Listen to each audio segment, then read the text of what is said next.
Yeah, absolutely. So, welcome everybody. There's so many names, I'm not even gonna go through them all, but we appreciate it. It looks like Zen and Tim and Teddy, Mitch, Madeline, Kevin, Joshua, Joe, Gary, Amber, Ash. I'm gonna do that. I'm gonna butcher that. Afshay. So thanks everybody for being on. Shout out to my friend Tim. I talked to him a couple weeks ago, so thanks for showing up. Appreciate that. And yeah, I'm excited today. It's great to get an opportunity to interview someone who's doing something at a very high level, and I'm excited to interview Gus today. And boy, I can't. They're coming on in droves. So I guess we did a thing here, I don't know, a couple days ago advertising this, and I don't know that we've ever had 17 attendees that were just inside the Zoom. So they must want to hear what you got to say. Whoa. Just to explain, right. we Awesome. get a few live attendees on here, and it might go up to about 30 on here, but we broadcast live into the Lab Coat Agents Facebook group. So that's where the majority of people see that's us. That's how I usually catch these after the fact. I just catch them in Lab Coats. So yeah, absolutely. Nice. Let's see. I'm just tagging a couple of people, and then we'll be live in the.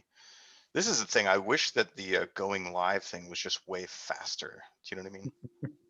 There's always that a little moment of of dead right? space. It says we're live. Who knows if we actually are, but it says we're live. So there we go. Lab Coat Agents, good to see everybody again. Right. It's Dale Archdekin, Brian Curtis back for another week of Cash Call.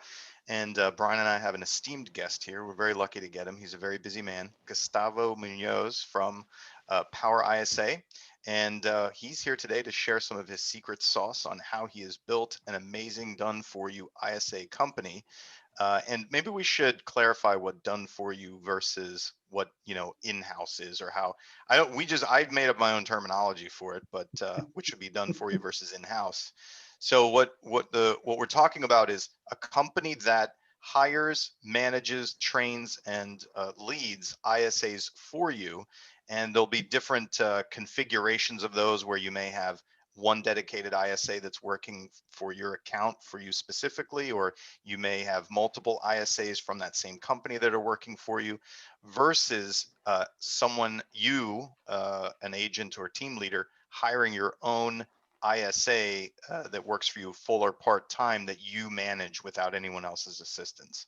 Is that a fair description there, Gustavo? Yeah, I think that's really accurate, Dale. And I got that term from you, the done for you. So yeah, I agree. I like that term. Nice. Thank you. Yeah. So thanks for joining us today, Gustavo. And just to, in full disclosure, both Brian and I have worked with and for Gustavo in the past.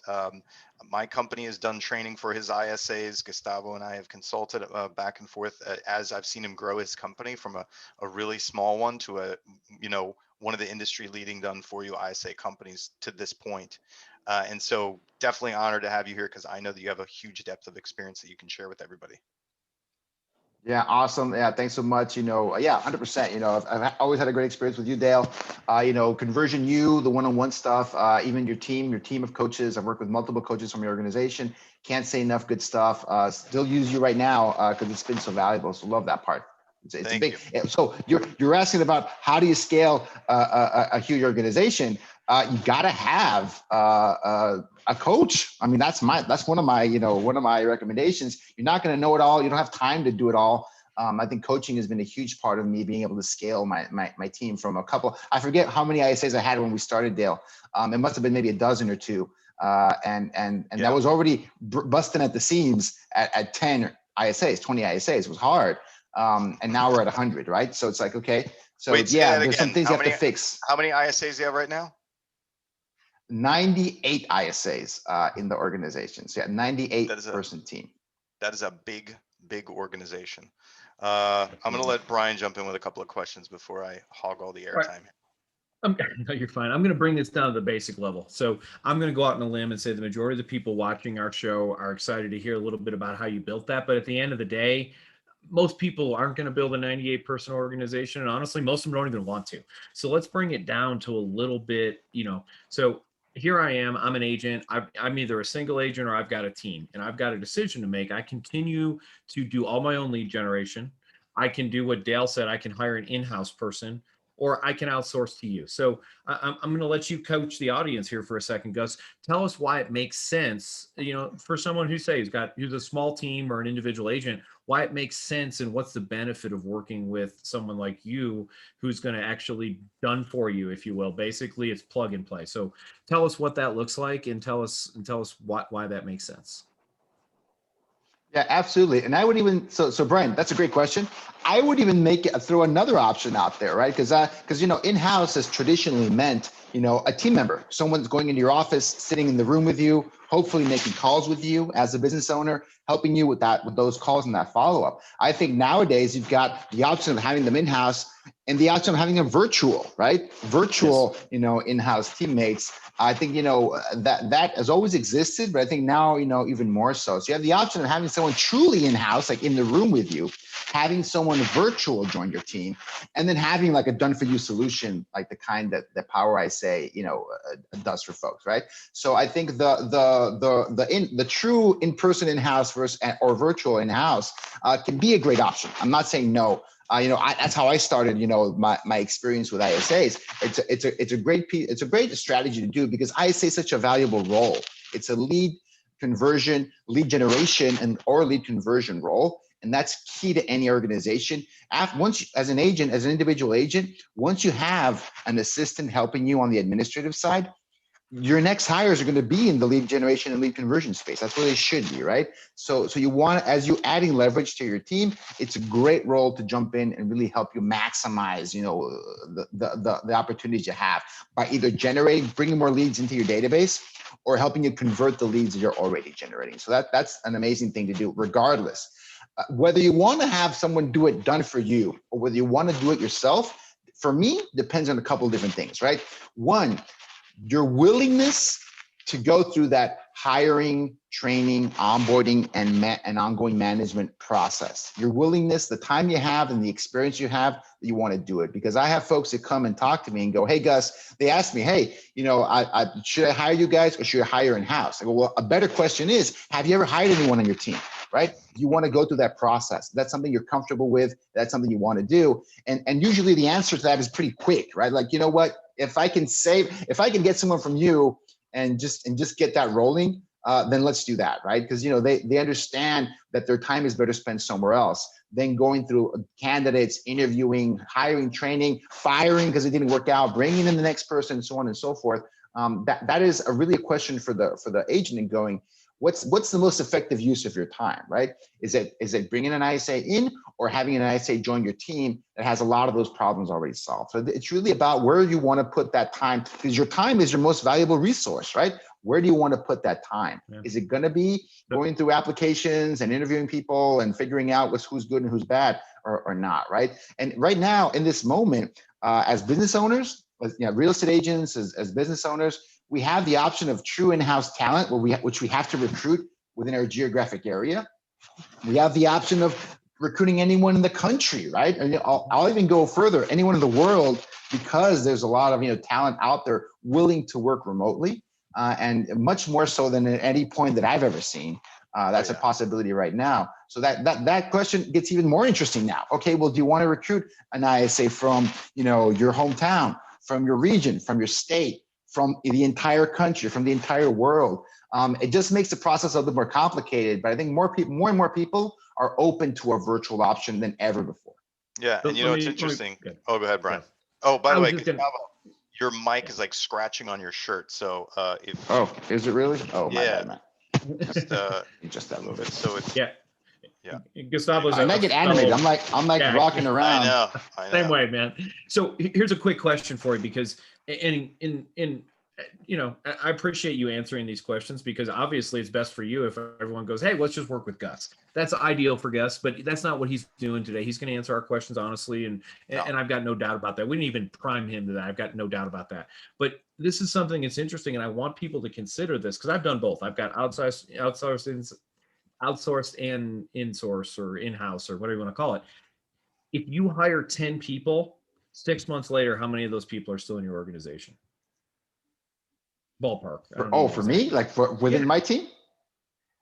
I'd say 6 months later, probably a third of them. I'm going to be honest with you guys. It's a difficult position to retain Yeah. people in. It's a This definitely is- difficult position. This is I'd important. I say want to talk maybe about best case, yeah. Maybe best case is going to be 50. If I would get a really good class, 50% would be unbelievably successful for me. 50% Okay. is amazing. That's important It's for typically everybody to gonna hear, be 30%. right? So this is what goes into whether you do it yourself. I'm on the do it yourself side. Gustavo's on the do it for you side, right? So my company runs on teaching people how to hire and train their own ISAs, which absolutely is not for everybody. And Gustavo focuses on the, hey, let us do that for you and convert these leads for you, which really is a great choice for some people to go with. So Gustavo, let's talk about that recruiting process. Like, what does it take? And I like, getting down to this reality check of how hard it is to hire for that position. So what's the process for you guys getting, and again, you've learned a lot of lessons now that you're at 99 ISAs. So generally speaking, what is your hiring process for bringing in ISAs? And we should probably point out that you run this out of Mexico with either expatriate citizens who speak or are bilingual, or with Mexican nationals who are also highly bilingual. Is that correct? Did I say all that right? Yeah, 100%. Yeah, and we have all our folks. We tell folks all of our people on our team are native English speakers because they either grew up, lived, studied, worked in the U.S. And a lot of them, more and more nowadays, are actually U.S. citizens that live in Mexico, right? Because of their families there, their spouses there. For COVID, they decided to go back. They relocated. They want to be more comfortable in Mexico. Go figure. There's a lot of there's a lot of those folks as well. So we have a good mix of people, but the common thread is they're good on the phone, and they've got those native English skills that you need to do phone sales. It's essential. So what's your recruiting process? How do you get them in? What do you do? How do you kick them out?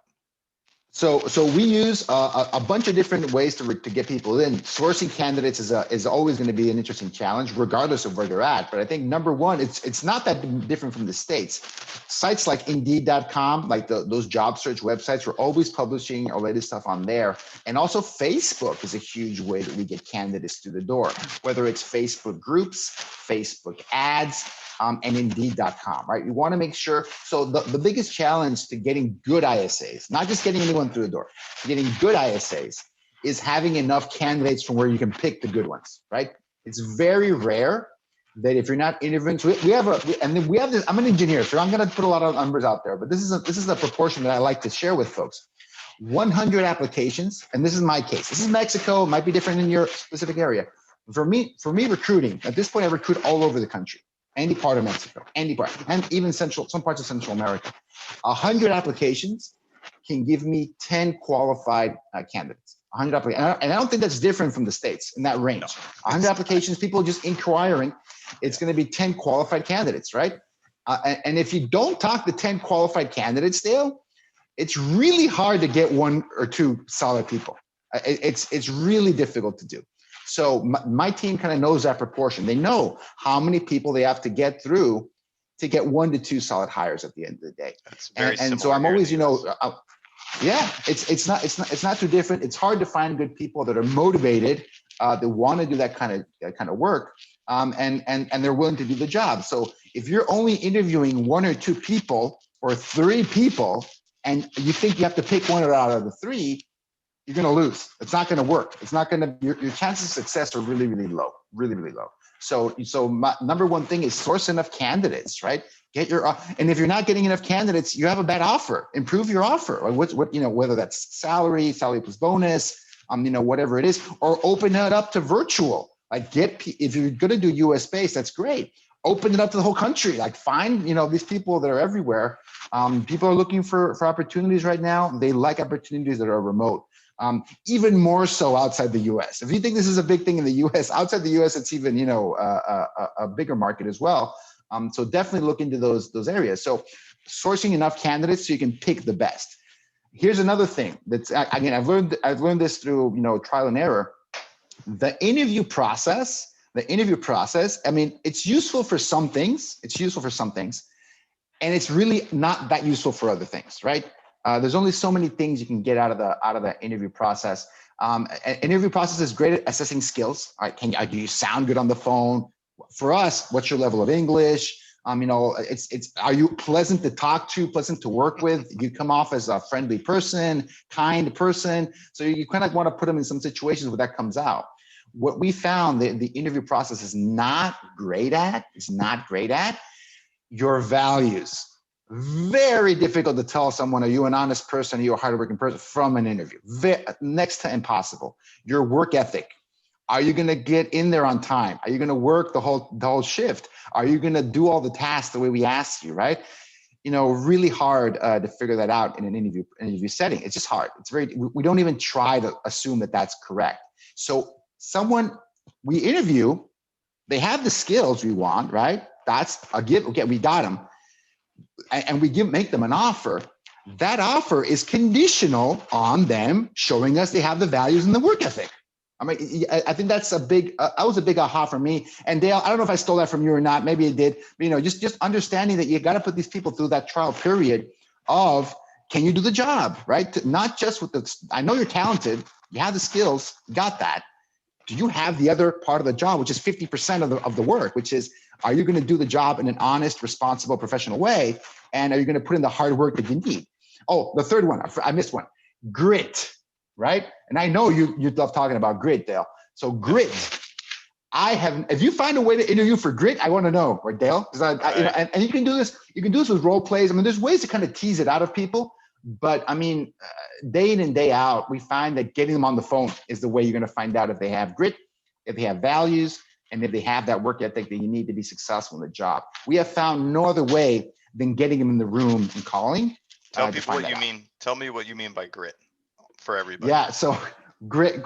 So I knew I got this from you. So grit means that you're not going to give up, right? You've got that tenacity. You don't bend like plastic. You bend like airplane grade iron. You're not gonna, the people can push back on you, and you're gonna push right back. You're not gonna get discouraged, right? You're not gonna be afraid of the phone, and that luckily that shows up right away. If someone doesn't really have that grit and they're not coachable, and they're not growing in that, kind of building in that up, you can notice right away. A lot of folks don't make it out of the first week in my company because they don't have that grit. They're not responsible. They're not paying attention. They're not growing. They're not learning. So it's kind of easy to figure out who's going to do that or not. But that right away. In my opinion, you can know that within the first 30 days, probably within the first 5 to 10 days, whether they're going to be, at least whether they may meet that bar that you have or not. I think that's an important thing. Oh, sorry, Brian, go ahead. Yeah, I was just going to say, let's follow this up for a second and I completely agree that it's very, very important, but let's talk about that. And maybe Dale asked his question first, but what I want to kind of know is, realistically, I start at your company today, and let's say I'm going to hire my ISA myself, and I want to use your model to hire them.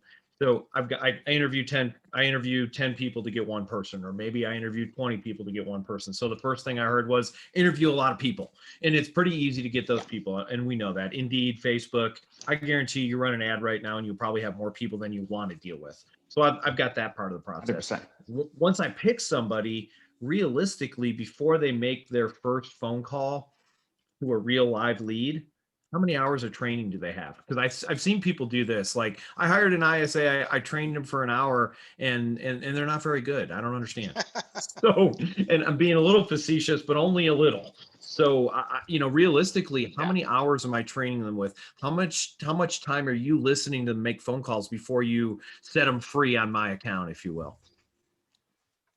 Yeah, absolutely. Great question, Brian. So we used to have eight, like one day of training and then put them on the phone the next day. Not on a client account, but like in a test environment, like where we have numbers, call the old leads, call these circle prospecting numbers, call, I'm licensed in Washington State, call from my team in Seattle, right? They just, call the whole state, right? We would have like a Seattle-based team calling Spokane, Washington, Walla Walla, because that's where we would train people. And I'm pretty sure everyone in Washington has heard of my team at this point, right? Because that's where we train a lot of our ISAs.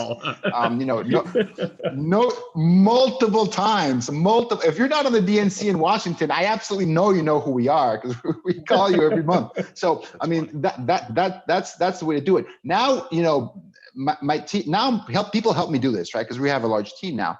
The pushback was they need more training than that. It's not one day of training, right? So, but I still I still hold my team accountable to. You're not going to figure this out until they're on the phone, right? So I guess the medium point now is they're 1 week now, not one day, 1 week in like a group coaching role play setting before we put them on the phone, right? Because getting on the phone as soon as possible is very important because number one, you're going to start to see those other factors play in, and grit is the most important one. Are they going to be scared of the phone? It's real. Like, you know, people being scared of people being mean to them, or most times, like any fear-based objection, it's not rational. They're irrationally scared of the phone. Like, what's going on? And it's in my experience, it's very difficult to coach people out of that. It's very hard. So you want to figure that out right away. And again, it might take us a week, so be it. And you want to be able to show them recordings of the call. Very important. Another thing I love about Washington, it's a one-party consent state. Woo! So we can actually record calls pretty easily. And we want to show them and this is the same thing, you know, and Dale, you know, you're all about this. You've got to show them what they're doing right and what they're doing wrong. Absolutely. It is very difficult to explain this in the abstract and go, don't forget to use these power phrases and to build rapport. It's unbelievably difficult to do that. Don't try. Show them the recording. Monkey see, monkey do. In the best, I mean that in the best way.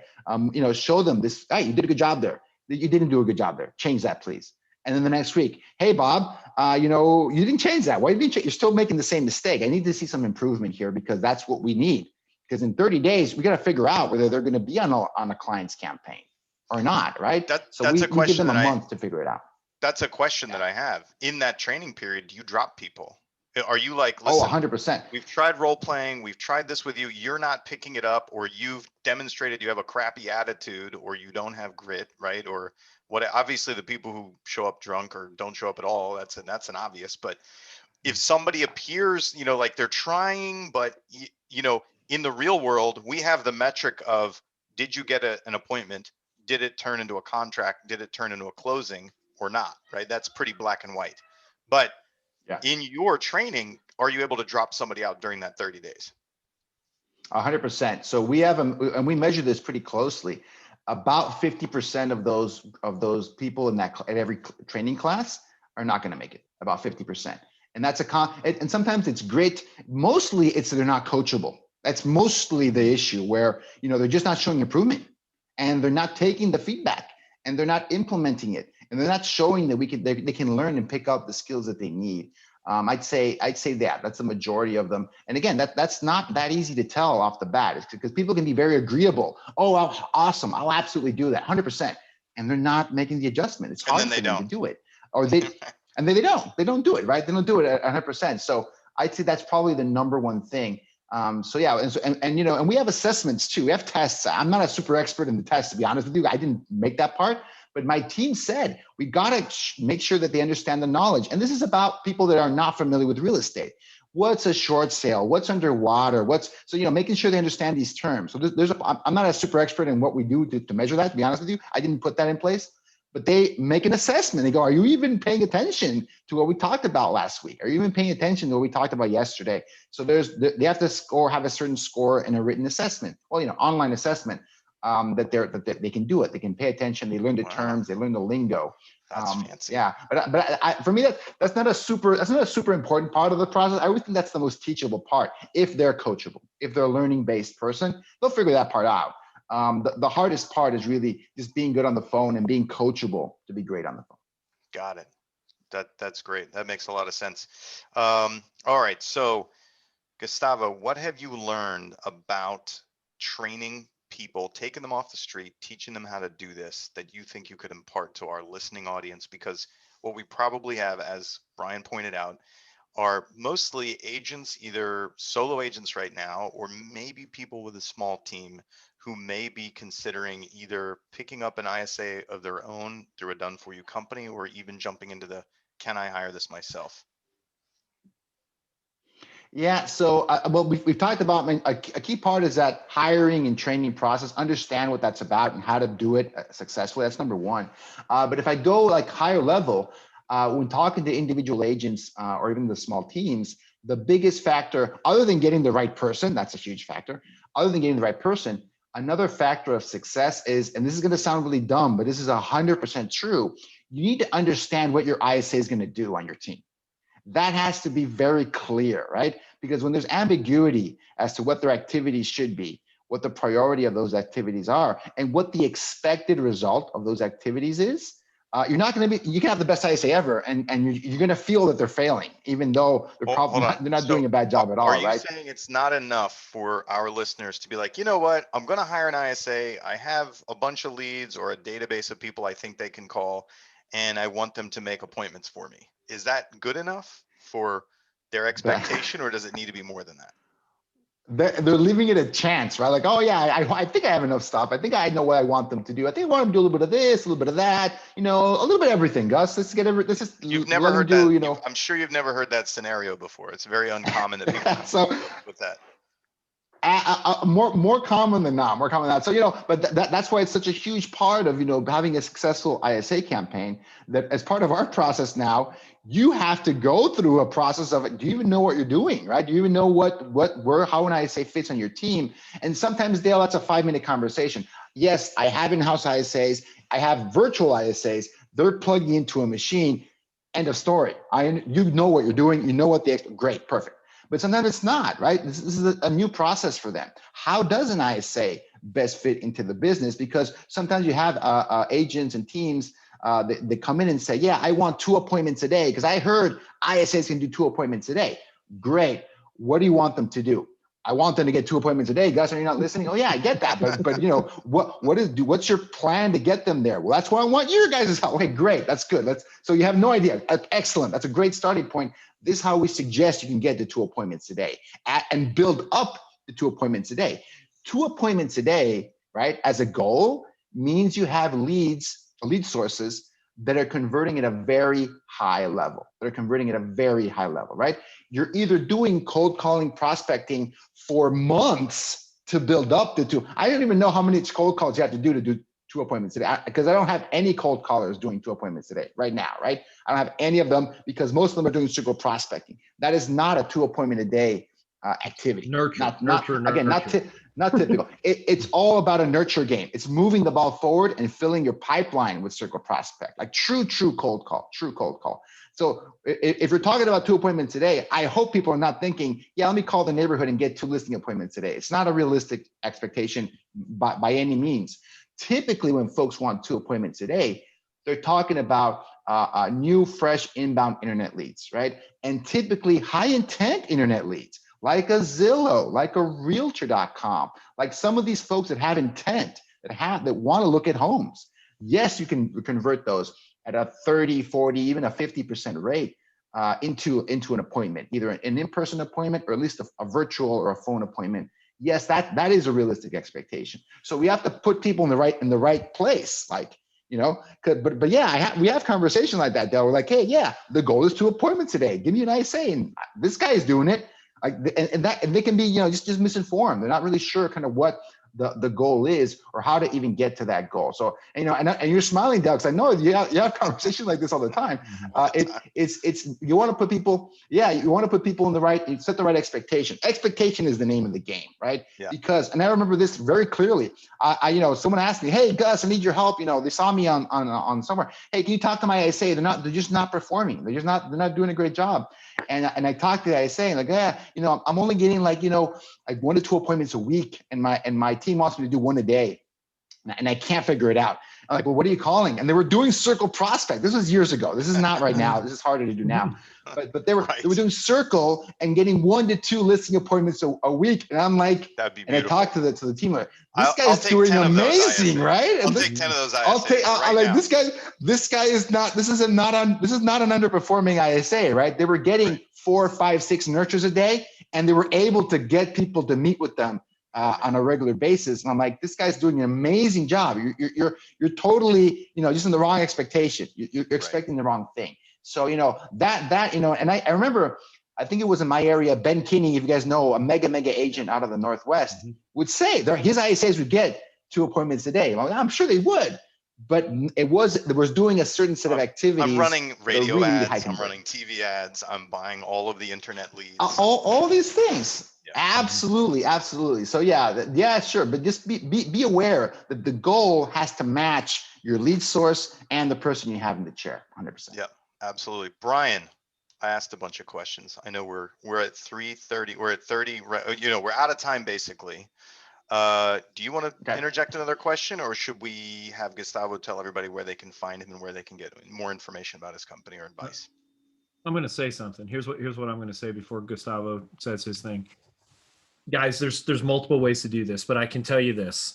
If you're not willing to train, if you're not willing to coach, if you're not willing to spend a bunch of front end time, hire someone like Gus, or hire someone like Dale to do that for you. And again, I don't coach ISAs. That's not my thing. God bless you guys for wanting to do it. That's not what I want to do. But my point is here, too many people, and I'm full disclosure, I can tell you my first ISA hire is an agent on my team now because it lasted about 3 months and she's like, this sucks. That wasn't her fault. She's a great agent.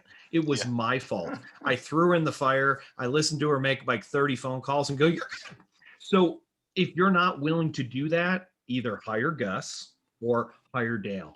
And the reason I'm saying this is we have to be creating leverage. Your highest and best use is not sitting in an office for 8 hours a day training your ISA. So, but they need to be trained. So keep that in mind. And then I will pass it back to Gus to, explain, what you could do if you're interested in finding a little bit more about his company. Yeah, absolutely. So, they can find me at powerisa.com. And on Lab Coach, if you're a member of Lab Coach and watching this on Lab Coach, we have a special deal for members of Lab Coach if you're interested in that. So just reach out, shoot me a message on Facebook, look us up on our website, powerisa.com. Those are the two best ways to get in touch with me and my team. Excellent. Right, I won't put your cell phone number out there, Gus. I promise. I'm just kidding. Thanks for joining us today, Gustavo. Hopefully that was informative for people. And, I think that if anybody takes anything from this, one is that having an ISA is not a magic bullet, right? It never is, whether it's done for you by Gustavo or you try to do it yourself, as Brian and I have both done in the past. It certainly is. It's a learning curve. Everything is a learning curve. It's difficult. It's a hard position to fill. Listen, if an ISA was an easy position to fill, we'd all work on damn leads anyway, right? It's a hard position to fill because it's a hard job to, right? I'd be making the calls myself if it was fun and easy. But it ain't fun and easy. One. Exactly. We wouldn't need one. So that's why it's hard to fill that position. And so before you think that you're going to abdicate your lead conversion or working your leads and it's going to be highly productive and profitable for you, there's going to be a bit of a trail of tears and you're going to need to spend some money, either getting somebody to do it for you or spending the time and money and energy at hiring, firing, and training. Yep. Absolutely. Good. Excellent. 100%. Gustavo, thanks Agreed. so much for joining us today. Good seeing everybody. Thanks, everybody. Bye.